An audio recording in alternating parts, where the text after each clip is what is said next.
open because he comes from such a diverse background. He has a lot of different experiences and tries to keep in mind that everyone around him has different experiences and that he shouldn't close off anyone to any ideas or any decisions that he's making. In terms of locus of control, he has a very internal belief that he can influence everything around him. He believes he can have a big impact in all the different facets of Warner Brothers and also in his personal life.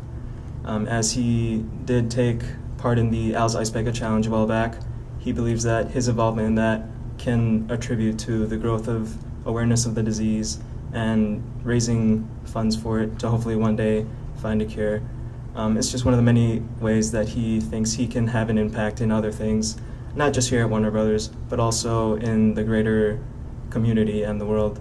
Going on to his views of self-efficacy, he went from at first he just managed Six Flags, and then he went on to managing the home entertainment aspect of Warner Brothers. Now he's the CEO of the entire company. So that clearly shows how he thinks he can succeed in any area, no matter what it is.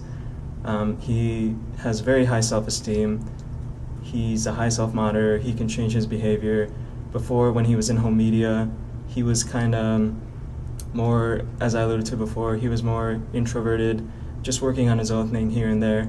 But now, because he's around more executives, more people know about him, he is more of a self-monitor. He can change his behavior to whatever the business needs. And he also has a positive affect, again, going back to what he thinks he can do for us here at Warner Brothers and other people in the community, the world. He's just a very positive person that you can count on anything to help out whenever you need. Mr. Tsujihara is also able to tailor his leadership style to the situation. As I alluded to before, when he was back in the Six Flags division, he was able to lead and maximize his impact there. Then when he transitioned over to home media, he was able to come up with lots of different innovative projects to sort of transition Warner Brothers into a 21st century company. And now as the CEO, he can change his leadership style to be as effective as he possibly can as the head of Warner Brothers. And now I'm going to talk about some of the values that I think personally Mr. Tsujihara exemplifies. For example, he's very honest. He's one of those CEOs that will give the credit where it's due, and he won't dish out blame if it's rightfully his. He's also very helpful. Whenever I need help personally with any problem that I have, he'll take time out of his busy day to try and help me out. He has a lot of self-control, which you kind of have to have if you run a big company such as Warner Brothers. He's very ambitious, lots of projects. He spearheaded the movement to transition Warner Brothers from DVD media into the new Warner Brothers app that makes digital content the new standard for entertainment and TV, movies, etc. Also, as we alluded to before, he's very open-minded. He is one of the most rational guys because he has to be in this level of performance that is expected of him. He's responsible, and he's very competent about his abilities, what he can do, what he can't. Also, because he's one of the most intelligent guys I've ever met. And also, aside from being completely rational, he also has a certain view of imagination that you kind of have to have if you work in the movie industry. These instrumental values that I just talked about really fit into the terminal values that I think Mr. Tsujihara possesses. For example, he's all about being happy. If he's not doing anything during lunchtime, he'll head down to the gym and play some basketball just to stay loose and make sure he's not burying himself under his work. So he really tries to be happy and try to make everyone else around him happy as well. He believes in equality, achievement, self-respect, all good things that a certain leader of a company should possess in order to instill the best work environment for us here at Warner Brothers. Friendship is obviously big. He knows all of his executive team, and he tries to get out and know the employees as much as possible. Along with intelligence, he's also very wise and socially responsible. To close, I'm going to talk about some of the ways that he tries to instill his behavior into the betterment of the company. For example, along with all these things, he's very customer-oriented. He wants to do what's best for the customers of the company. And that's what we all want to do here at Warner Brothers. We want to make the customers feel like they're receiving premium experience with our products and our entertainment.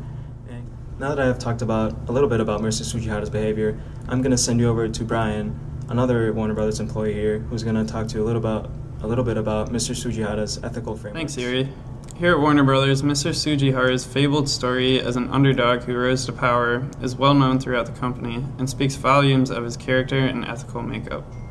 Born into a blue-collar Japanese-American family of egg distributors, Mr. Tsujihara was taught from childhood the values of hard work and independent responsibility.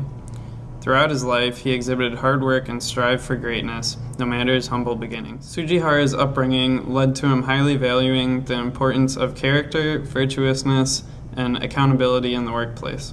Before his promotion, he led the company's home entertainment department since its founding in 2005, and developed many important relationships in the early stages of his career in the HE department. After obtaining his new title as CEO of Warner Brothers, Tsujihara handed out promotions to several of his former co-workers in the home entertainment department, rewarding those who he thought were of high moral character and displayed commitment to the company. This is a strong example of his personal ethics pertaining to character and personal integrity. Warner Brothers has always been a socially responsible and active corporate citizen, and under Tsujihara's leadership, it continues to do so. Warner Brothers has a set of programs and initiatives under its corporate responsibility banner that promote and support the creation of independent, creative content, community service, environmental stewardship, and an inclusive and beneficial workplace. Tsujihara has contributed to the output of these programs throughout his tenure, and exhibits social responsibility outside of the company as well. Most notably, he is on the board of directors for City Year Los Angeles, an LA-based nonprofit organization for bolstering education and academic funding for public schools in the city. Helping at-risk students in advancing the educational prowess of the inner-city school system is one of the many ways Tsujihara gives back to his community, serving people by assisting them in any way to share the success he's enjoyed in his career. There has been speculation as of late regarding Tsujihara's commitment to distributive justice within the company. After about 1,000 workers at Warner Brothers received layoffs this year, even when the company was reportedly still growing in strength and profit. However, in a public memo to his employees, Tsujihara explained that the layoffs were being executed at every level of the company to improve its efficiency in the long run, not because of financial struggles. In his memo, Tsujihara explains, "I've been working with the studio's senior management team to create a plan to position Warner Brothers for future growth, maintaining our position as the industry's leader in quality and scale. This will require us to reduce costs and reallocate resources to our high-growth businesses." In the memo, he also reaffirms the company's dedication to allowing creative freedom for its employees and apologizes to his employees for the stressful distraction that the story has brought to the company. With this, he shows his ability to empathize and his commitment to benefiting a loyal employee base, which is a perfect example of his ethical behavior and acting consistent with his personal values. Now we'll send it over to Mark, another Warner Brothers employee, to talk about Mr. Tsujihara's motivation for excellence within. I'm Mark Lukowski, and I'm an employee for Warner Brothers headquarters in Los Angeles, California. If I were to describe our Chief Executive Officer, Kevin Tsujihara, with a single word, it would definitely be motivated. From a young age, Kevin displayed his need for achievement by attending high-profile schools like Stanford University and founding his own company, QuickTax.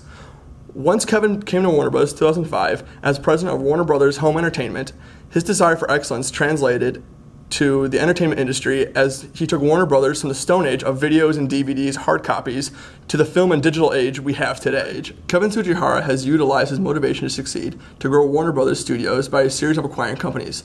Under Tsujihara's leadership, Warner Brothers acquired several industries such as Flickster, Snowblind Studios, and several gaming industries. For it is very evident Tsujihara had a high need for achievement, but what Tsujihara lacked is a need for affliction. He's not one of those businessmen who will make decisions based on personal need for close relationships.